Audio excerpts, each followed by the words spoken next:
자, 이번 시간에는 논술형 평가를 하기에는 시간이 부족한데 어떻게 해야 할까요? 라는 제목으로 선생님들하고 같이 이야기를 나눠볼 교사 김행식입니다. 만나서 반갑습니다.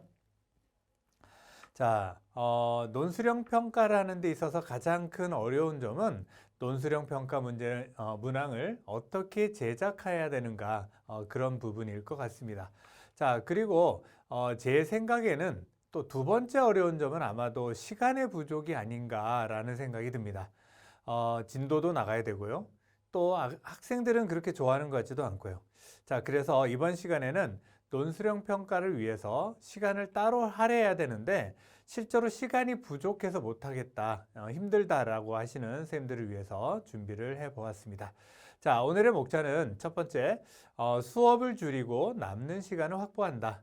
그리고 두 번째, 수업 시간에 수업과 연계한 논술형 평가를 진행한다.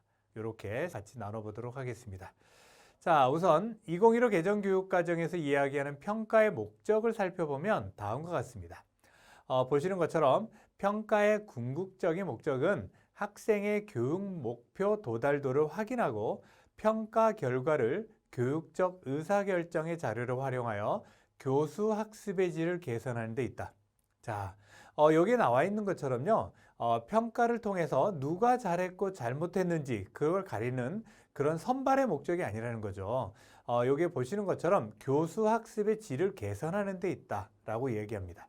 결국 평가를 통해서 학생들의 성장을 위해 평가하라는 이야기입니다. 자, 그러면 논술형 평가를 하기에는 시간이 부족한데 그 해결 방안 같이 한번 살펴보도록 하겠습니다. 선생님들과 많은 이야기를 나눠보다 보면 논술형 평가를 하고 싶어요 라고 이야기를 합니다. 그런데 아이들과 함께 어려운 논술형 문제를 어떻게 잘 만드는 것까지는 가능한데요. 시간이 부족하다라는 말씀을 하시는 분들이 좀 많이 계셨습니다. 그래서 그 해결 방안을 같이 한번 알아보려고 합니다. 같이 한번 보도록 하겠습니다. 자, 우선 수업을 줄이고 남는 시간을 확보하셔야 될 것 같습니다. 자, 선생님들에게 있어서 수업을 줄이라고 하면 많이 부담스러워 하실 겁니다. 우선 잠시 생각해 보는 시간을 드리도록 하겠습니다. 현재 가르치고 있는 교과서의 내용을 전부 학생들에게 가르쳐야 한다고 생각하시나요? 아니면 꼭 필요한 내용만 가르쳐야 된다고, 그렇게 가르쳐도 된다고 생각하시나요? 자, 아니, 많은 선생님들, 대부분의 선생님들이 그러실 수도 있을 것 같습니다. 현재 가르치고 있는 교과서의 내용을 전부 학생들에게 가르쳐야 한다고 생각하실 것 같아요. 특히 고등학교에 근무하시는 선생님들은 더 많이 공감이 되실 것 같습니다. 자, 교사들은 기본적인 생각이 현재 사용하고 있는 교과서의 내용을 학생들에게 전부 전달해야 된다는 어떤 사명감 같은 것을 가지고 있더라고요. 자, 이 한 권의 교과서를 이번 학기 혹은 올 한 해 동안 빠짐없이 가르쳐 주고 싶으신 거죠. 자, 심지어 하나라도 빼먹으면 굉장히 불편해집니다. 특히 이제 고등학교에서는 입시가 중요하고요. 시험 성적이 매우 예민하게 됩니다. 만약에 어떤 특정 학급에서 어떤 특정한 내용을 가르치지 않았는데 그게 시험에 만약에 나온다라면 생각해 보면 아찔하실 겁니다.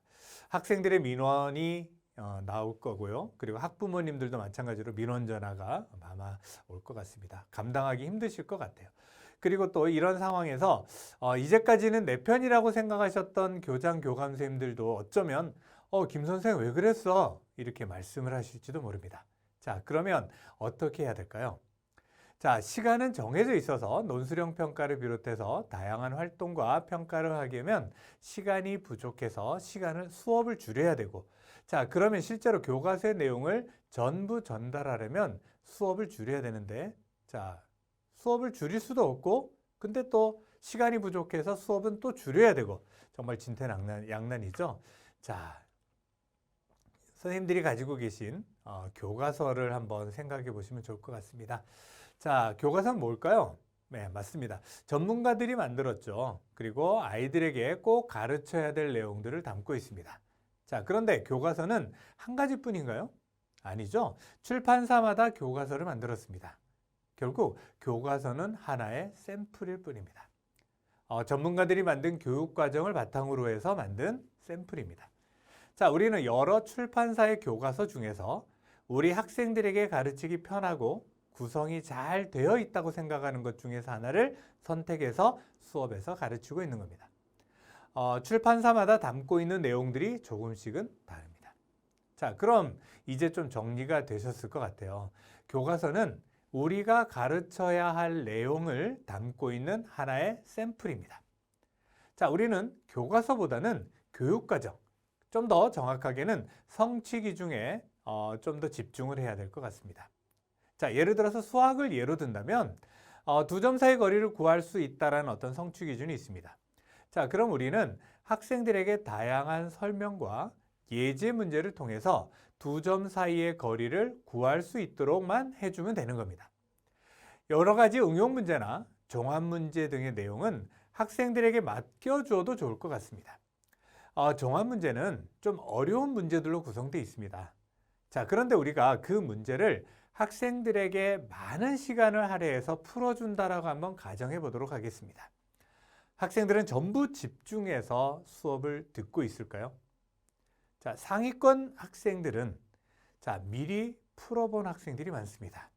그래서 교사가 다시 그 부분을 설명을 한다면 다 알고 있는 내용이기 때문에 조금은 지루해하죠. 자, 그러면 중위권 학생들은 어떨까요? 그나마 이제 미리 풀어보지 못했어요. 자, 그런데 어려운 내용이 있어서 어떤 때는 열심히 듣기도 합니다. 근데 옆에 상위권 친구들은 제대로 듣고 있지 않고, 그러다 보니까 중위권 아이들이 많은 경우가 분위기에 약간 이렇게 휩쓸리는 경우가 있습니다. 그래서 잘 듣지 않는 경우도 있습니다. 자, 그러다 보니까 이제 전체적인 분위기가 수업을 잘 듣지 않는 분위기로 이렇게 가다 보면 결국 하위권 학생들조차도 그냥 포기해버리고 많은 상황이 생깁니다. 자, 그래서 이제 실제로 학생들에게 있어서 수업을 50분 동안 전부 다 한다라는 건 어떻게 보면 조금은 힘든 상황이 아닌가라는 생각이 듭니다. 아이들은 40분, 45분 혹은 50분 동안에 집중해서 수업을 듣지 못합니다.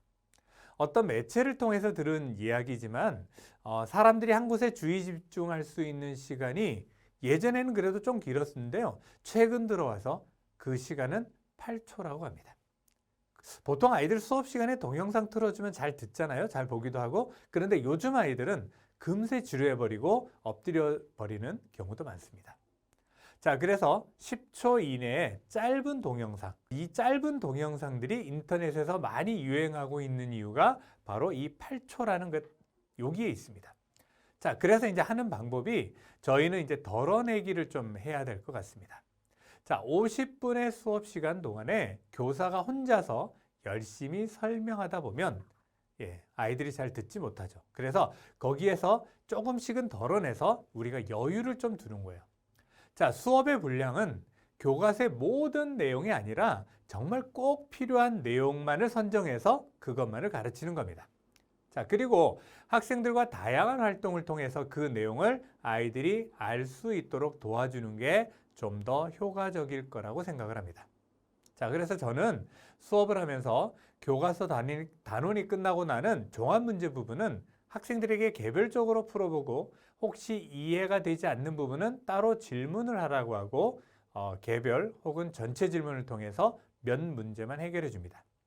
그러니까 사전에 처음부터 아이들과 약속을 하는 거죠. 종합 문제는 내가 풀어주지 않을 거다라는, 그 대신에 이제 기본 문제에 좀 더 많은 시간을 할애해서 개별 활동 아니면 모든 벌 이런 활동지를 나눠주고 반복학습이나 응용 문제를 수준에 맞춰서 해결할 수 있는 시간을 주고 있습니다. 저는 몇 년 전부터 시행을 하고 있고요. 나름 효과가 좋았다라는 생각이 듭니다. 자, 이렇게 덜어내기를 통해서 나름대로 논술형 평가를 할 수 있는 시간을 확보할 수만 있다라면 선생님들이 원하시는 논술형 평가를 자연스럽게 할 수 있지 않을까라는 생각이 듭니다.